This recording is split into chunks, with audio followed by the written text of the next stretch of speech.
नमस्कार दोस्तों, कैसे हैं आप सभी लोग। उम्मीद करती हूँ कि आप सभी लोग अच्छे हैं, स्वस्थ हैं और अपने अपने घरों में अपने अपने कामों में बहुत ज़्यादा व्यस्त है। तो दोस्तों, जैसे कि त्यौहार हो चुका है, सब लोग जा चुके हैं अपने अपने घर। तो हमारा जो रोज़ का काम है वो शुरू हो चुका है। तो वीडियो जो है मैंने शाम से शुरू किया था और मेरे जेठ जेठानी वगैरह सभी लोग जा चुके हैं दोपहर के टाइम पे, और शाम टाइम से मैंने कर दिया है अपना वीडियो का काम। तो देखिए यहाँ पर शुरू हो गया है मेरे हस्बैंड जी का ये फैलान वाला काम। उनके बिस्तर, चादर, तकिया रोज़, अब जब तक ठंड रहेगी, जब तक धूप निकलेगी, रोज़ ही ऐसे सूखते हैं।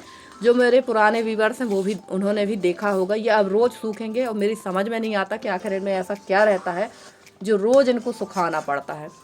हाँ, एक दो दिन में धूप दिखा दो, एक दो दिन अगर धूप दिखा दो तो ठीक रहता है, पर रोज़ रोज़ ये क्यों सूखते हैं, मेरी भी आज तक ये बात समझ में नहीं आई है।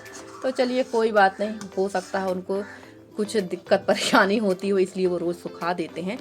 तो चलिए पूरे जो कपड़े फैले हुए हैं, खासकर ये चादर वगैरह, तकिया वगैरह, तो इनको सबसे पहले उठा कर रख देंगे अंदर और चलते हैं अंदर की तरफ, क्योंकि अंदर भी काफ़ी कुछ फैला हुआ है। इस बार ज़्यादा फैला नहीं है घर, फिर भी घर तो फैल ही जाता है। नॉर्मली हम लोग भी घर में रहते हैं तो थोड़ा बहुत सामान अस्त व्यस्त हो ही जाता है। तो चलिए ये सारे सामान को उठा कर रखते हैं अंदर की तरफ और बीच वाले कमरे में चलते हैं। तो वो कमरा भी साफ़ सुथरा करते हैं। और ये देखिए, सुबह से ऐसे ही बिस्तर पड़े थे क्योंकि सुबह से खाना पीना में लग गए, और तबीयत भी कुछ समय ठीक नहीं है। तबीयत तो ठीक है ही नहीं, और सबसे बड़ी बात यह है कि वीकनेस बहुत ज़्यादा है। और ऐसा कुछ हुआ है कि मेरे हस्बैंड को भी इस समय वीकनेस बहुत ज़्यादा लग रही है, बेटी को भी और मुझे भी। पर काम तो हमारे रुक नहीं सकते हैं, काम तो हमें लगातार करना ही पड़ता है।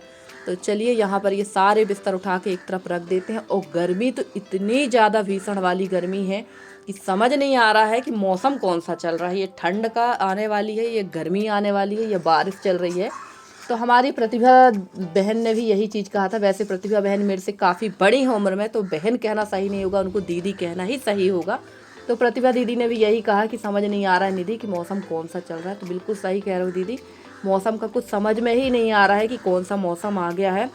और ये इतनी तेज़ धूप होने के कारण ही जो बीमारियां फैलने का जो कारण है ना, वायरल फीवर और लूज मोशन और वॉमिट की, वो सब इसी धूप की वजह से हो रहा है। और अभी तो ना तो हम कूलर में पानी डालकर सो पा रहे हैं और ना ही मटके का पानी पी पा रहे हैं, क्योंकि ये चीज़ें अब बहुत ज़्यादा नुकसान कर देंगी अगर इस टाइम पे, इस मौसम पे अगर हमने ये सारे चीज़ें यूज़ की तो। और गर्मी बहुत बेतहासा है। तो चलिए, गर्मी भी है और सब चीज़ है, पर मौसम कहाँ रुकने वाला है, किसी के लिए मौसम नहीं रुकता है। और आप लोग को सुनाई दे रही होगी कौए की काँव काँव। तो कौआ और चिड़िया की आवाज़ तो अधिकतर आप लोगों को मेरे ब्लॉग में सुनाई देती ही है, क्योंकि जब मैं वॉइस ओवर करती हूँ तो बहुत ज़्यादा पीछे तरफ करती हूँ तो बहुत ज़्यादा कौए और चिड़िया की आवाज़ आती है। तो जैसे कि मैंने बताया ही था कि जेठ जेठानी चले गए थे दोपहर के टाइम पर, और लगभग 3-4 बजे से मैंने बनाना शुरू किया था यहाँ पर अपना ब्लॉग। तो सारा का सारा ऐसा ही पड़ा था, और मेरी तबीयत जैसे बार बार बोलने में अच्छा नहीं लग रहा है। वीकनेस बहुत ज़्यादा होने की वजह से ना काम भी उतना नहीं हो पा रहा है। और एक चीज़ मेरे सारे सब्सक्राइबर और व्यूवर्स ने नोटिस की होगी कि जब भी मेरी तबीयत ख़राब होती है, जब मुझे सपोर्ट की ज़रूरत होती है, तो मेरा सपोर्ट कोई नहीं करता। और ना ही मुझे, मतलब हो सकता है शायद मेरी किस्मत में भी यही हो कि सारा काम मुझे ही करना हो। जब जब मेरी तबीयत ख़राब होगी, हमारे यहाँ के काम वाले पहले उनकी तबीयत ख़राब हो जाएगी, या फिर उनके यहाँ ऐसा कुछ ज़रूरी काम आ जाएगा कि आप कुछ बोल ही नहीं सकते। तो बस यही स्थिति मेरे साथ हुई है। हमारे यहाँ भी हमारी जो बर्तन वाली, उसको आई फ्लू हो गया है, तो वो भी 3 दिन से छुट्टी में है। तो सारा जो बर्तन वगैरह का काम है ये भी करना पड़ रहा है। और आने जाने वाले भी इस समय जो दुखी सुखी बैठने आ रहे हैं वो भी आते जा रहे हैं। तो सारी चीज़ें एक साथ मैनेज करना पड़ रही हैं। और बर्तन वगैरह जो क्लिप थी वो शाम टाइम की थी, और अब मैं मिल रही हूँ आपसे सीधे सुबह के टाइम पे। तो अब यहाँ पर जो सार का गोबर वगैरह है ये भी साफ़ कर लेते हैं। गाय वगैरह मैंने लगा ली थी, और गाय लगाने के बाद मैं आ गई थी सीधे सार में गोबर साफ़ करने के लिए। और सच कहूँ, जब आपकी तबीयत ख़राब रहती है या जब आपकी हिम्मत नहीं होती काम करने की ना, तो एक एक काम बहुत मुश्किल होता है। तो ये देखिए, थक कर मैं यहाँ पर बैठ गई थी और बहुत ज़्यादा ही थकान महसूस हो रही है। इतना सब करने के बाद तो लगता है कि अब कोई खाना बनाने के लिए भी ना बोले ना तो बहुत अच्छा, पर ऐसा हम लोगों की किस्मत में नहीं है। हम लोग तो दिन रात भी कर रहे हैं। तो सुनना तो यही है कि आप दिन भर करते क्या हो। तो चलिए यहाँ पर कर लेते हैं साफ़ सफाई और उसके बाद मिलते हैं आपसे। फ्रेंड्स, हमारी एक प्यारी सी सिस्टर हैं सोफिया बहन, ये भोपाल में रहती हैं।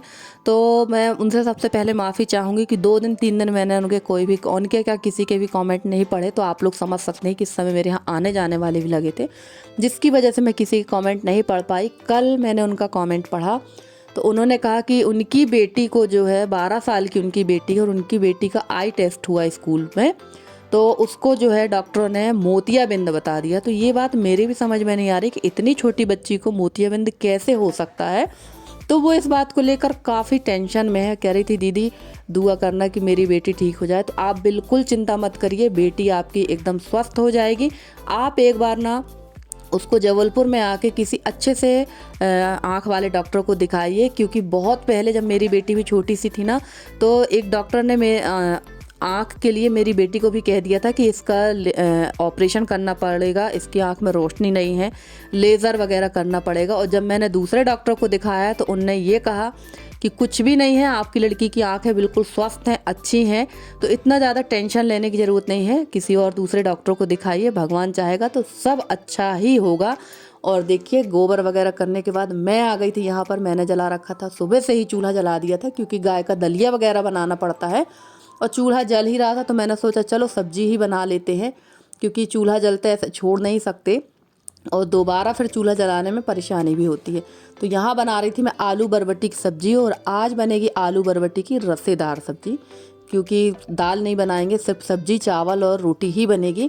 तो और देखिए ये चूल्हा जो मैंने बताया ही था कि पता नहीं क्यों काफ़ी छोटा बन गया, इसमें 2 बर्तन एक साथ नहीं आते हैं बड़े बड़े। तो आज पीछे तरफ बहुत ज़्यादा जा रही थी। और सब्ज़ी में मैंने सारे जो बेसिक मसाले रहते हैं वही डाला है, और बस टमाटर जो है पीस के डाल दिए हैं। और टमाटर पीस के डालने से ना सब्ज़ी का कलर और ग्रेवी जो एकदम गाढ़ी हो जाती है। तो चलिए यहाँ सब्ज़ी हमारी पकेगी, उसके अलावा हम छोटे छोटे और भी काम कर लेंगे। अब बहुत सारे लोग कहेंगे कि दीदी आप बगैर नहाए खाना बना रही, तो मैं इसलिए बगैर नहाए खाना बना रही हूँ क्योंकि अभी मेरा बाहर का ना छुटपुट वाला बहुत सारा काम फैला हुआ है। तो यहाँ मैं बाहर के सारे काम भी समेटती जा रही थी और खाना वगैरह ही बनाती जा रही थी, क्योंकि जिस दिन अगर आपके यहाँ खाना टाइम पे नहीं बनेगा ना, उस दिन सबको बहुत तेज़ी की भूख लगाती है। तो चलिए यहाँ सब्जी तो मैंने टमाटर तो डाल ही दिया था पीस के, और ये भरमा वाला जो मसाला है ये भी डाला था। सच बता रही हूँ एकदम 1 नंबर की सब्ज़ी बनी थी, काफ़ी अच्छी सब्ज़ी बनी थी। और अभी सब्ज़ी को पकने देंगे तो थोड़ी सी ये गाढ़ी भी होगी। और यहाँ पर मैं बात कर रही थी अपने हस्बैंड से, हम लोग बैठे हुए थे बात भी करते जा रहे थे। तो चलिए यहाँ पर चढ़ा देते हैं चावल।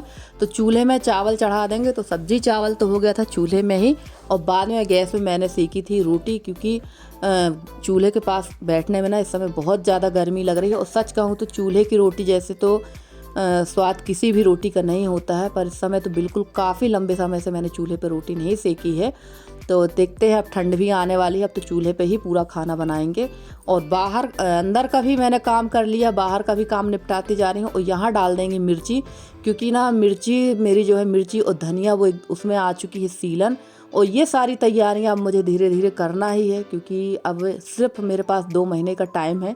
2 महीने के अंदर मुझे पूरे घर की लिपाई पुताई भी करवाना है और बरसी की भी तैयारी करना है। अब आप कहेंगे दीदी 2 महीने का टाइम तो बहुत होता तो बहुत है, पर धीरे धीरे कुछ कुछ छोटी छोटी तैयारियां तो बहुत पहले से ही हमें कर लेना चाहिए।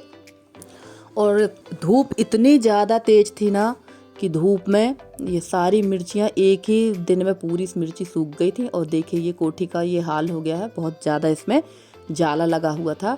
और फ्रेंड्स, आप लोगों को एक बात कहना चाहूँगी कि अगर आप लोगों को आँखों में प्रॉब्लम होती है तो आप लोग आँखों में ना गाय का घी लगाया करिए, खासकर देसी गाय का घी। उससे कभी भी किसी प्रकार की प्रॉब्लम नहीं होती है। और जिनको चश्मा भी बहुत हाई पावर का लगता है ना, कुछ समय के बाद धीरे धीरे वो चश्मा का नंबर भी कम होने लगता है। मैं ये तो नहीं कहूँगी कि नहीं चश्मा उतर ही जाता है, पर नंबर कम हो जाता है।